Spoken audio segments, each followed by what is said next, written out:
მოგესალმები ანნა, მივესალმებით ყველას მაყურებელს. ხო, როგორც იცით, კანონის თანახმად, როდესაც პატიმარი იხდის 6 თვის ვადით თავისუფლების აღკვეთას, მას უკვე აქვს საშუალება ისარგებლოს ვადამდე გათავისუფლებით, რომელიც გულისხმობს ერთი მხრივ პირობითი მსჯავრის ქვეშ გათავისუფლებას, ხოლო მეორე მხრივ საზოგადოებისთვის სასარგებლო შრომით შეცვლას.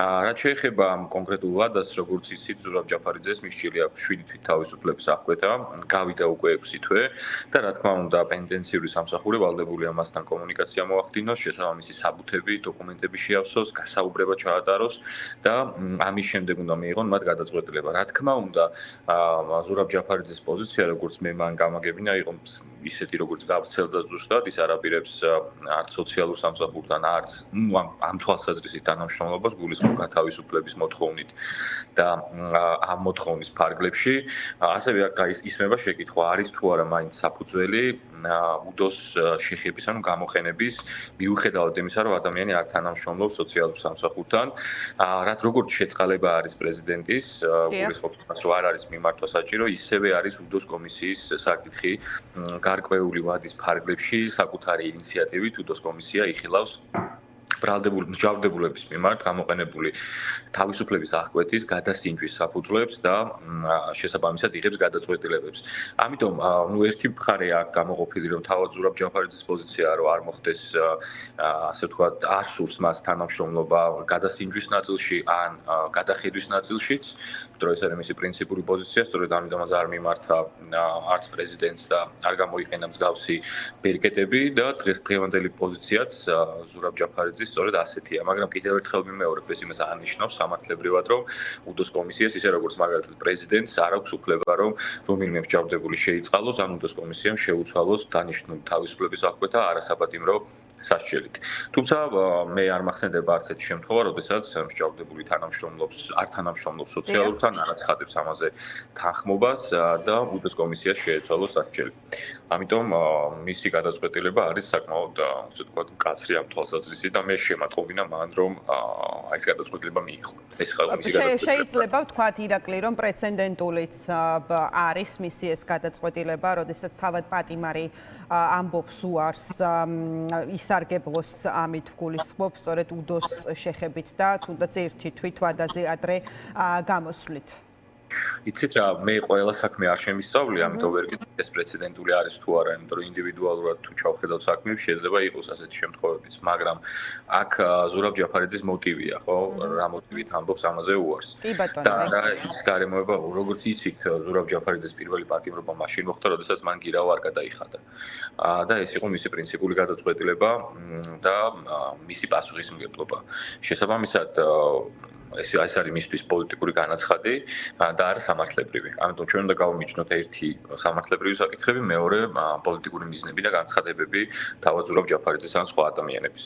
სამართლებრივად შეიძლება არსებობდეს ასეთი შემთხვევა, მაგრამ ასე ვთქვათ, მოტივები შეიძლება იყოს განსხვავებული.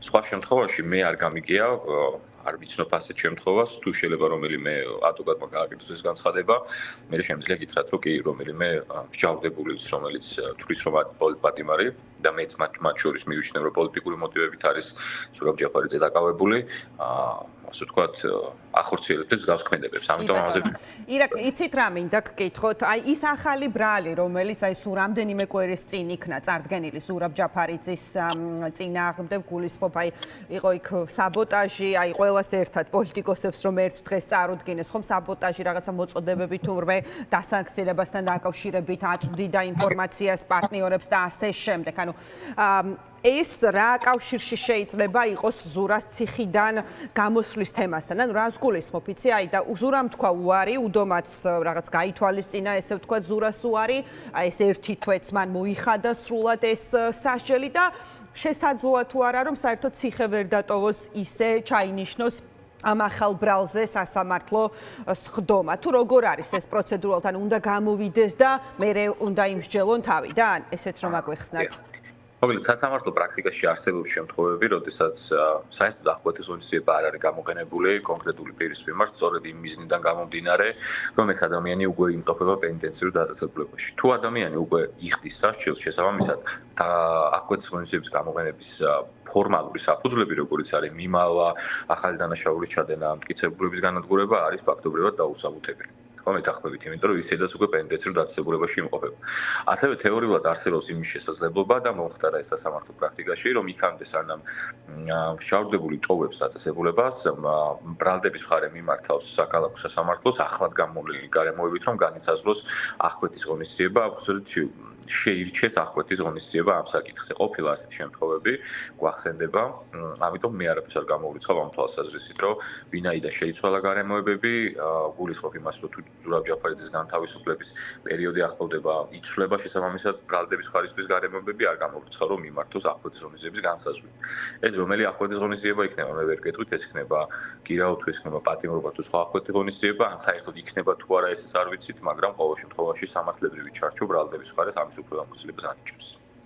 კი ბატონო, მადლობა, ძალიან დიდი მადლობა ირაკლი ჩომახაშვილი საუბრობდა დღის ამბების პირდაპირ ეთერში.